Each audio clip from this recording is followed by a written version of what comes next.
大家好，我是魏之超啊。今天要为你深度解读的书叫做《复杂社会的崩溃》，作者呢是美国著名人类学家约瑟夫·泰恩特。这本书虽然很老了，英文原版是1988年出版的，但是在文明如何崩溃、社会因何崩溃这片研究领域里，它直到今天依然是标杆级的作品。为什么它是标杆呢？因为在它之前社会为什么会崩溃这件事，学界一直缺乏起码的共识，就更别提有什么统一的答案了。其实更加基本的问题，甚至是这个问题有统一答案吗？你看罗马帝国是被蛮族压垮的，奥斯曼帝国是在贸易萎缩里慢慢的沉沦的，唐朝亡于藩镇割据，明朝遇上了小冰期，崩溃的原因看似各不相同每个文明每个社会在它快要崩溃的时候，好像都是各自有各自的烦恼。但是泰恩特在这本书里说，刚才这些崩溃其实都只是表面原因不同而已。刚才说的这些解释其实也都是解释的不够到位的。比如说同样是环境恶化，有的社会就直接崩掉了，而有的社会反而会因此发展出更强的组织能力，它反而变强了。再比如蛮族入侵，有的帝国扛住了，有的就没有扛住。所以呢，真正需要解释的是这个社会内部出现了一个什么严重的问题，导致它变得那么脆弱。泰恩特说，这样的一个统一的内部机制不但存在，而且几乎用一句话就能概括。这句话就是复杂性投资的边际收益递减。你先不用完全理解这句话我们后面会解释的。但就是这样一句话，竟然就把古往今来从蛮荒到文明的几乎所有社会形态为什么会崩溃都给解释了。我们今天后面就有一个环节，就会用这句话去看3次崩溃罗马帝国、玛雅文明，还有北美洲的一个你可能从来都没有听说过的原始文明。他们的文明形态完全不同，但就好像是被同一个魔法师施了同一条咒语一样，他们竟然都是沿着同一条复杂性投资的边际收益递减的曲线，整齐划一的走向崩溃的。那听完今天这个模型你甚至能够直接拿它来观察一下你现在生活的这个社会看看它是正处在上升期，还是处在稳定期，还是已经蕴藏着崩溃的风险。为了彻底讲清楚社会因何崩溃这个问题泰恩特在书里其实先问了一个更加根本的问题，那就是到底什么叫做一个社会崩溃了？崩溃掉的到底是什么东西呢？泰恩特说，崩掉的其实就是一个社会的复杂性。比如说，原来有一套非常复杂的商业体系，现在变成以物易物了。原来有一套非常复杂的农业灌溉系统，但现在大家各管各的，一亩三分地。崩溃的主语其实不是文明，不是社会，而是复杂性。所以呢，就有一个前置问题，可能比直接解释崩溃的原因还要更加重要，那就是一个社会一开始为什么需要变得复杂呢？只有先理解了复杂本身，你才能够真正理解复杂因何崩溃。而这个问题在泰恩特之前是几乎所有学者的盲点。那今天接下来的内容呢，我们就分成3步走。第一步，我们会先深入到刚才这个关键的前置问题，一个社会一开始为什么要变得复杂。第二步呢，我们就把那句关键的复杂性投资的边际收益递减给完整的立起来。最后的第3步就是我们刚才说过的，我们会用这一句话去看3种崩溃是不是真的都是遵循同一个模式的。那我们首先就来看，到底什么叫做一个社会变复杂了？人类社会从几十个人、几百人的那种狩猎采集小部落一步一步的演化成了有几百万、上千万人口的大帝国。在这个演变过程里，社会到底是往里面加了什么东西，才让它变得复杂了呢？泰恩特在书里给我们列了一张非常具体的清单，这张清单里主要有4样东西。第一样东西是层级。在那种几十个人的原始部落里，大家一起打猎，一起分肉吃，大家的关系基本上是靠血缘来维持的，谁也不比谁高一等这就是一个没有层级的简单社会。但也许突然有一天，隔壁部落来抢地盘了，或者是连年的干旱，食物越来越难找，这时候这种几十个人的松散结构是对付不了这种大麻烦的，大家七嘴八舌，谁也说服不了谁那就麻烦了。那怎么办呢？为了活下去，就必须要升级组织架构。一个首领出现了，他不打猎了，他专门负责指挥战斗、分配粮食，大家都得听他的。再后来又有了贵族，又有了官僚阶层，社会就从一个扁平的网变成了一个金字塔。层级就这样出现了，这是复杂性的第一个重要标志。第二样东西呢，叫做专业分工。社会遇到麻烦了，要打仗，要抗灾，不能所有人都去地里刨食了，得有人专门去打磨兵器，有人专门去祭祀神灵来求雨，有人专门去研究历法看天象，还得有人专门去挨家挨户的收税。每个人只做一件事，做得越来越精这就是专业化。第三样东西呢是信息处理系统。人一多事一杂，光靠领导的脑子记不住了。这个村子有多少壮丁可以当兵隔壁村去年交了多少税。为了把这些事情给理清楚，人们就得发明文字，得建立档案库，得搞户口登记，得有专门的文书来记录这一切。这就是信息处理系统，这也是复杂性的重要一环。最后第四样东西呢是基础设施。为了抗旱，你得修大型的灌溉水渠吧；为了防外敌，你得修又高又厚的城墙；为了稳住民心，让大家相信神明在保佑我们，你得建大个一点的神庙。那么加层级、加分工、加信息系统、加基础设施加完了这些之后一个社会就再也回不去了，它就从一个简单社会变成了复杂社会。而这里的关键问题是，这些复杂性凭什么会被加上去呢？刚才其实我们就已经触及到答案了。复杂性不是哪个聪明人灵机一动设计出来的，也不是闲着没事加上去玩的，它是被一个一个具体的问题给逼出来的。你要灌溉农田，就得有人来统一调度水源、修水渠，于是就出现了官僚阶层。打仗打多了，临时民兵不顶用，于是就出现了专业军队。蛮族在边境压着，于是就修了长城，养了边军。你看，每一层复杂性的诞生背后都对应着一个真实的很烫手的麻烦。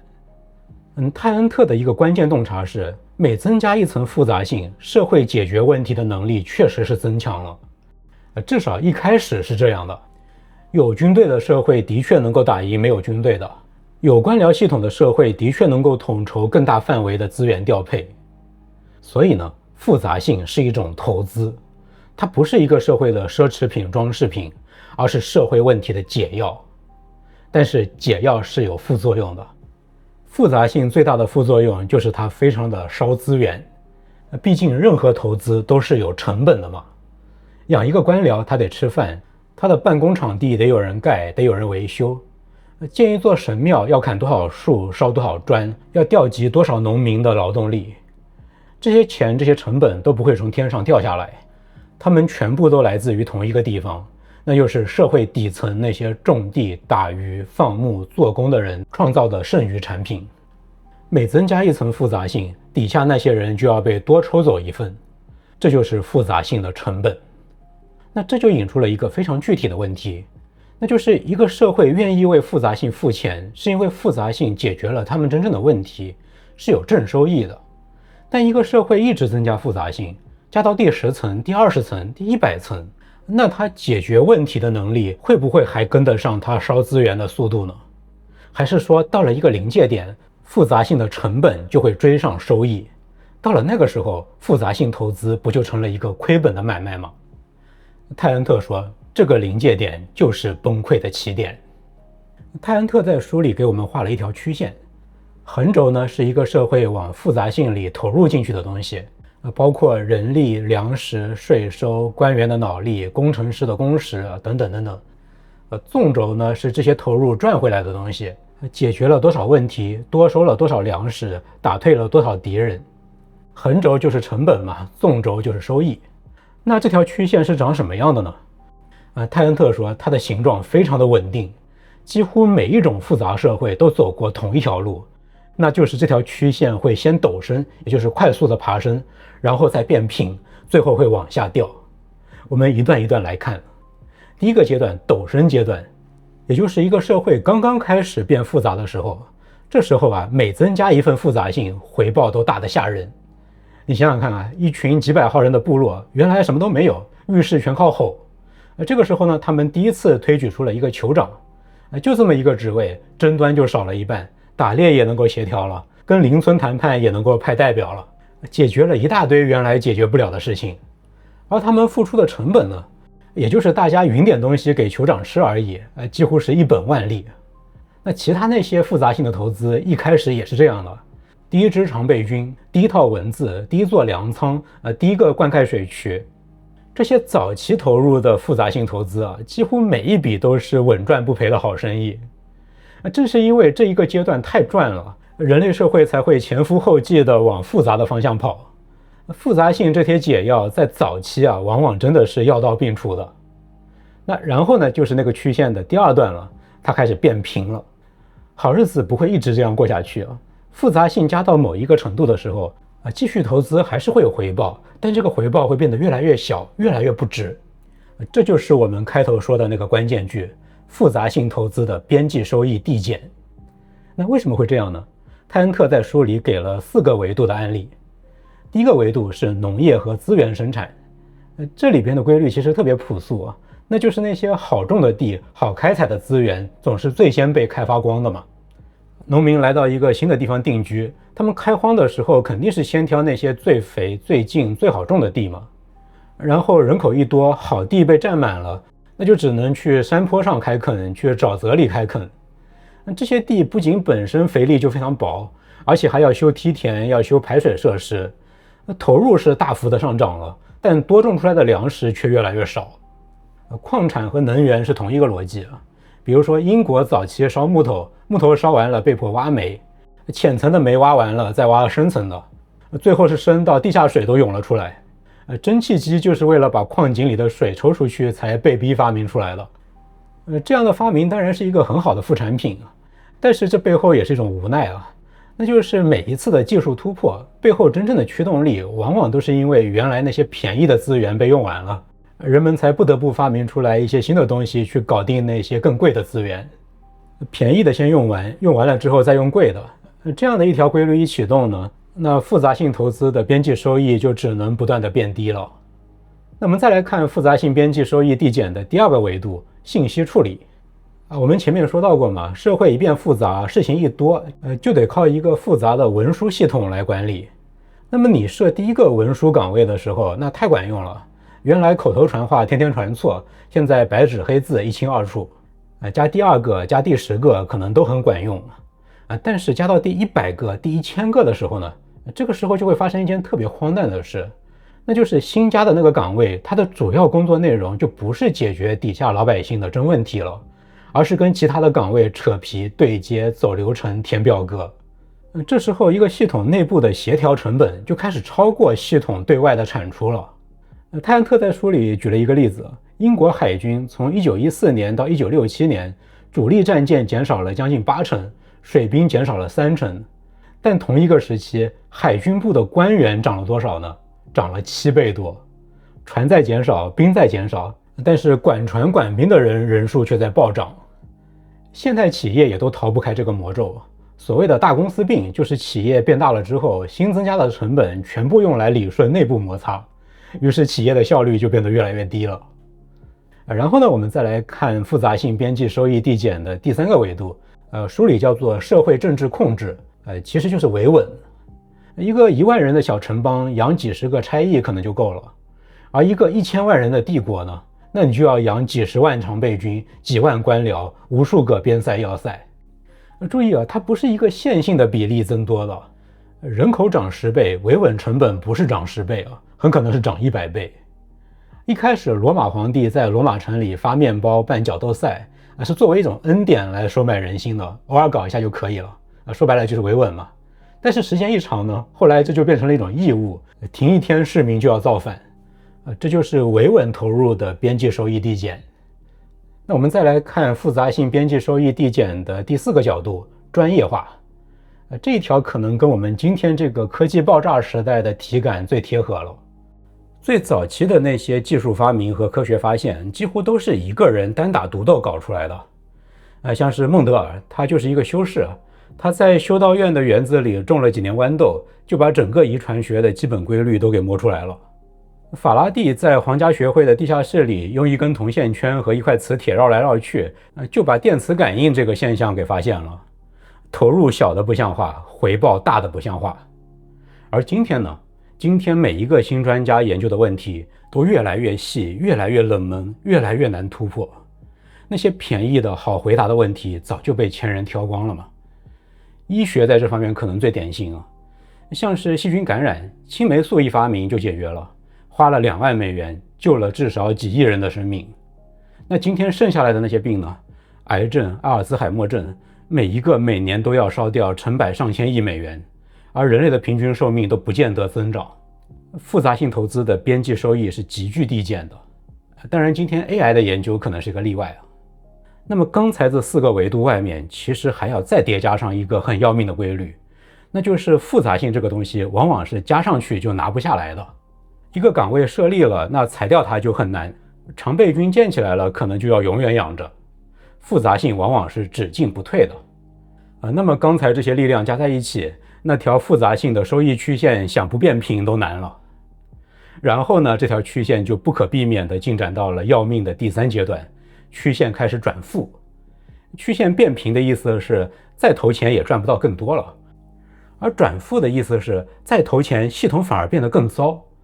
怎么会变糟呢？比如说多养1万个官僚，他们不光不解决问题，他们本身就会制造问题。他们扯皮寻租，制造合规成本，每出一条新法规就有一群人去钻漏洞，漏洞被发现了又得出新的法规去堵，复杂性自己在制造复杂性。那到了这一个阶段，社会就要花越来越多的钱去维持一个越来越糟的状态。那到了这个时候呢，社会就会面对一个选择，要么是找到新的补贴，比如说开疆拓土，去外部抢资源。罗马共和国早期就是这么干的嘛。扩张本身能够带来战利品、土地、奴隶，新的收益会补贴旧的成本。再比如说找到新的能源，复杂性投资的成本还原到最底上，其实是能源利用的效率。所以你看，现代社会靠化石燃料就能够把复杂性的天花板往上顶很大一截。但是如果一个社会它找不到新的补贴呢，那它就只剩下另外一个选择，它就只能够去削减复杂性。它最理性的选择就是把多余的那几层复杂性给卸掉，卸掉官僚体系，回到小一点的政治单位，卸掉沉重的赋税，让老百姓自己能够多留点东西，卸掉那些养不起的常备军，让边境上的人自己组织防御。而这一连串卸掉，把它们给摞在一起，从外面看叫什么？就叫做崩溃啊！这就是我开头说的，崩溃的主语其实是复杂性。崩溃是这条曲线走到负斜率之后，社会做出的一次核算的止损。当然，崩溃可能伴随灾难，有的时候是非常残酷的，人口下降、城市废弃、艺术和文化产品急剧减少，这些都可能发生。但它并不等于所有人的日子都一定变坏。如果你原来是一个被重税压得喘不过气的农民，那系统的复杂性变简单了，中央征税系统没有了，昂贵的军队和官僚阶层没有了，那你反而会松一口气。这是这个理论很反常识的一个地方。我们看文明常常是站在宫殿啊、神庙啊、档案馆啊、博物馆这些角度，这些东西一消失，我们就会说灾难来了。但是如果你站在一个生产者的角度，站在那些被抽税、被迫服役、被迫去修路、搬石头的人那里，那事情可能就完全不一样。他们关心的不是这座神庙能不能够让2000年之后的某一个考古学家激动，他们关心的是我付出的这份成本到底换回了什么。那复杂性投资的边际收益递减导致崩溃这个理论模型我们就讲完了。接下来我们就来看一看它是不是真的是一种放诸四海皆准的模型。我们来看3个案例，规模完全不同，文明形态完全不同。一个是横跨3个大洲的帝国罗马，一个是中美洲热带低地地区的城邦网络玛雅文明，最后一个呢是位于今天美国西南部峡谷里的一个非常初级的文明系统查科文明。我们来看看他们是不是都是真的沿着同一条曲线崩溃的。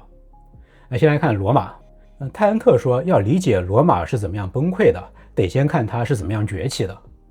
罗马早期的扩张有一个巨大的经济秘密，那就是它的对外征服是一门纯赚的生意。罗马每打下一块地，就有战利品、金银、土地、奴隶进贡。很多时候，刚刚被打下来的那片土地就能够反过来资助罗马的下一次征服。所以那台战争机器不止不花钱，它还在印钱。这就是曲线陡升的那一段。而罗马的这一段陡升期简直漂亮的几乎不真实。但是呢，扩张不可能无限继续。你总会碰到太远的边界、太穷的地区、太强的对手。在奥古斯都统治的时期，基本上罗马就踢到了这堵墙。罗马基本上就从这个时候开始停止了大规模的征服。从这一刻起呢，帝国的账本也就变了。以前是新征服来养旧系统，而现在是整个系统都得靠帝国内部的农业产出来养。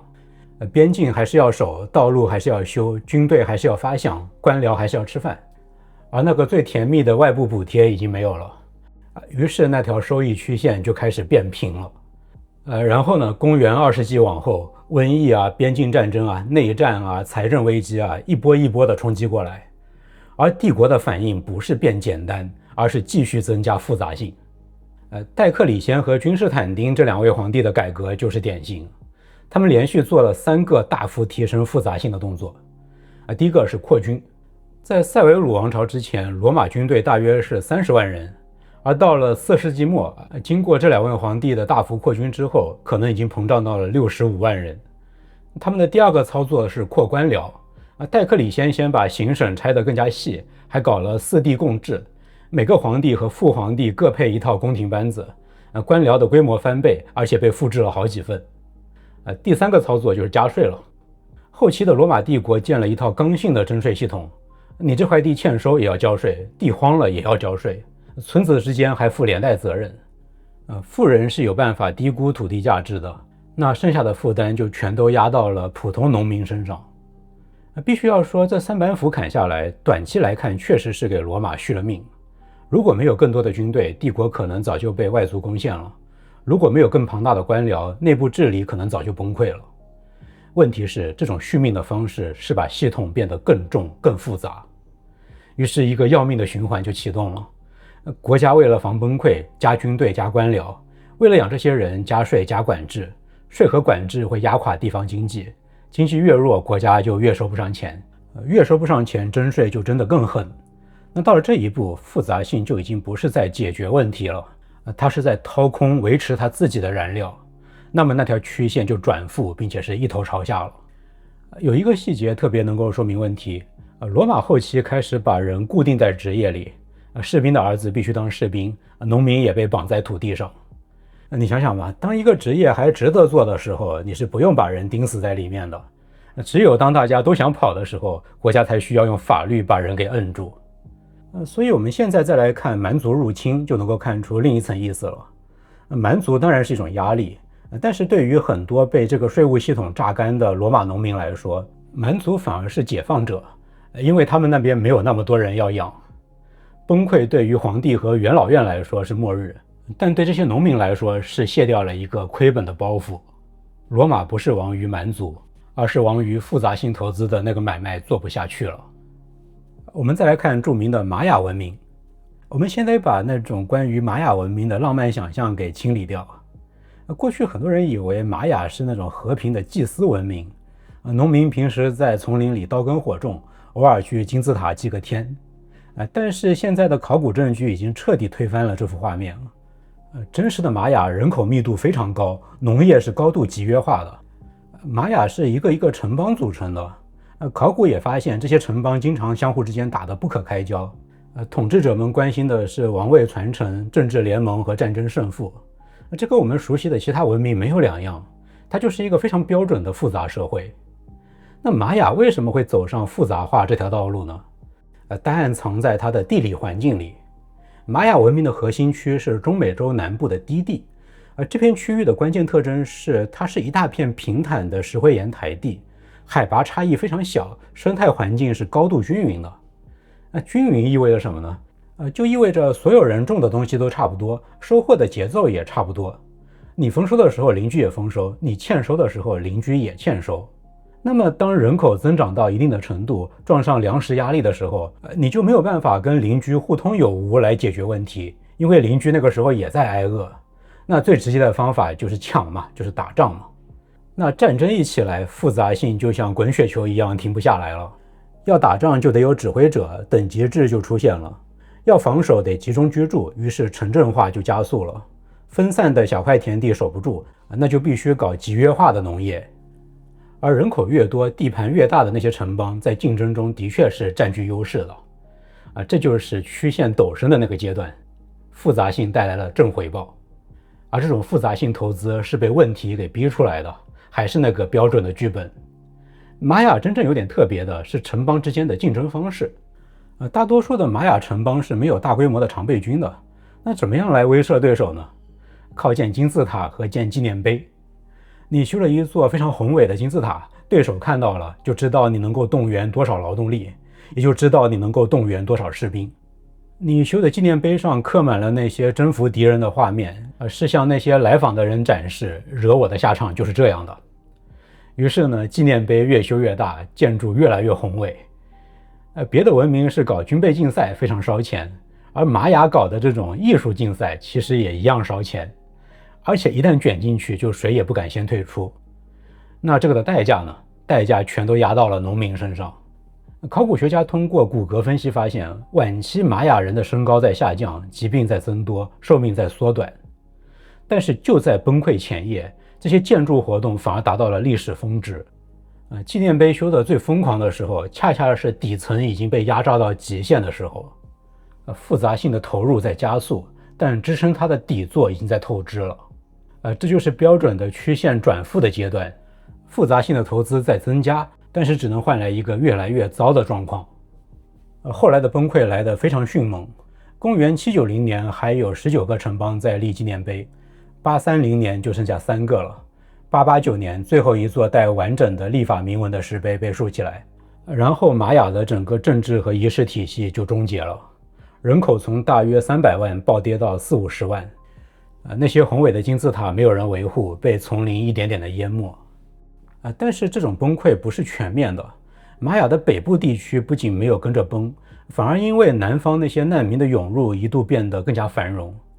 南部低地这一套系统的边际收益已经跌到了谷底，所以它就被卸载掉了，而北部没有到那个拐点。你看啊，玛雅和罗马两种完全不同的文明形态，但他们走过的几乎是完全相同的一条曲线。再看最后一个案例，查科文明，你可能完全没有听说过，但我觉得它可能是3个里面最精妙的。查科文明的位置是在今天美国新墨西哥州的西北部，是一片干旱区域，中间有一个查科峡谷，这个名称就是从这里来的。这块地方雨量非常少，种不出什么像样的东西，可以说是一片鸟不拉屎的地方。可就在这么个地方出现过一个非常惊人的区域文明。它的标志是一种叫做大屋的建筑，规模很大，有很多层，有的大屋有几百个房间，大屋还连着几百公里的道路网络。虽然没有皇帝，没有文字，没有军队，但这个文明是有区域中心、有等级、有仪式、有跨区域的物资流动的，复杂性已经相当高了。那这种复杂社会怎么会在这么一个地方长出来呢？查科文明最初解决的是一个非常实际的问题，那就是在干旱的环境里分摊风险。这块区域的地理特点跟玛雅南部低地到处都差不多的那种特点正好有点相反。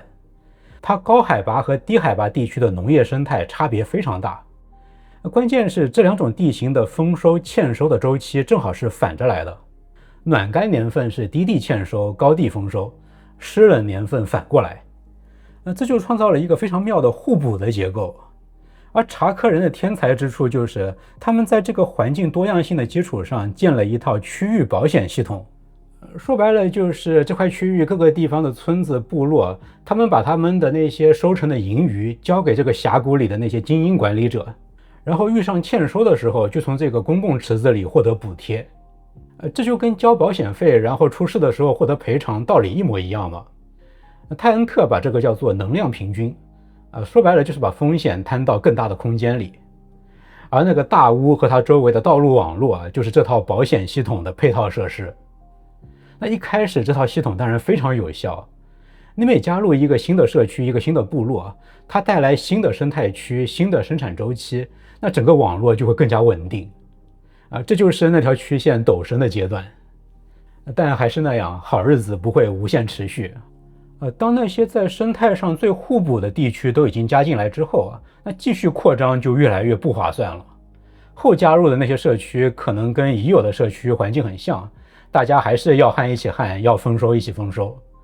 他们对这个网络贡献不了多少风险分散的这种价值，但是他们却要求网络能够在需要的时候补贴他们。于是呢，这个系统最宝贵的东西，那种生态互补性就被稀释掉了。而与此同时呢，成本在飙升。根据考古证据峡谷里搞过一轮大规模的建设高潮期，劳动力需求直接翻倍，有大量大屋的房间被建成了仓库。这说明什么？说明粮食安全在恶化，需要更多的库存来应对不确定性，花更多的资源建更多的仓库，应对一个效率越来越差的系统。那条曲线正在变平，而且在往下掉。不久之后呢，一些部落、一些社区就开始退出了。而且你猜谁先走？是条件最好的那些。他们大部分的时候有能力自己过活，那何必再往这个池子里交越来越不划算的保险费呢？走的是强者，留下来的是弱者，于是这个系统加速崩塌。最后的一击呢，是来自于12世纪的一场持续时间非常久的干旱。但是泰恩特特别强调，查克人之前已经挺过好几次同等级别的大旱，这次旱灾本身不是原因，真正的原因是系统那个时候已经虚弱到没有余力再承担任何的冲击了。那与其在一个失灵的保险网络里继续交保费，还不如散伙，大家各过各的。崩溃不是因为天灾，而是因为账本。你看3个案例，3种完全不同的文明，但是同一条曲线一视同仁地穿过了他们的生命周期。罗马的崩溃不是因为蛮族，玛雅的崩溃不是因为农民起义，查克的崩溃不是因为干旱，他们的崩溃归根结底都是因为维持复杂性的成本已经超过了复杂性带来的收益。泰恩特写这本书是1988年了，他在书的末尾做了一件事，他拿着这个模型扫视了一遍1988年的那个现代社会，他得出的结论让人后背一凉。他列了一连串的数据，包括农业的投入和产出、矿产和能源、研发、医疗、教育、政府管理。这些数据在当时的大部分工业社会里，每一项的边际收益曲线都已经在下行了。而且我觉得今天有些趋势其实更加明显了。比如前面说过的医疗研发，再比如说现在的教育年限越来越长，但是年轻人的工作不一定更加容易找。再比如很多国家的官僚机构越来越臃肿，流程越来越繁琐。这一部分泰恩特实际上只点到为止，没有展开。但是他在书里留下了一个比这个下行趋势本身更加让人不安的判断。他说，今天的世界和古代有一个关键差别，那就是古代那些复杂社会之所以能够崩溃，是因为他们的周围有那种复杂性真空的地带。那些帝国的旁边总有一些更加简单的组织形式，可以接住它，替换它。罗马帝国可以碎成那种蛮族小王国，玛雅城邦倒了，农民可以退回到刀耕火种。但是今天呢？今天的全球是一个咬合在一起的复杂系统，每一个复杂社会都被这个全球系统给咬住。一个地方真要散架了，它不会退回到田园牧歌，而是被邻国、国际资本、援助机构、供应链、军事同盟一起卷进去。今天的世界已经没有任何复杂性的真空地带了，所有的复杂性社会今天都是脸贴脸，屁股挨着屁股。大国之间的竞争驱动着所有人都要不停地对复杂性加码的投入，不管回报有多低，你都不敢停，因为停了就会被对手超越。这是一个没有退出键的博弈。所以泰恩特最后的预言就是，如果这一次还是会有崩溃，那么今天的世界文明会作为一个整体而解体，那会是一场史诗级的总崩溃。好，这本复杂社会的崩溃就为你解读到这里。这本书籍的详细信息我已经放在节目下方的描述栏里了，供有需要的朋友查阅。如果你喜欢这期节目，请点个赞、分享和订阅频道，这是对我最大的支持。我是魏之超，我们下本书再见。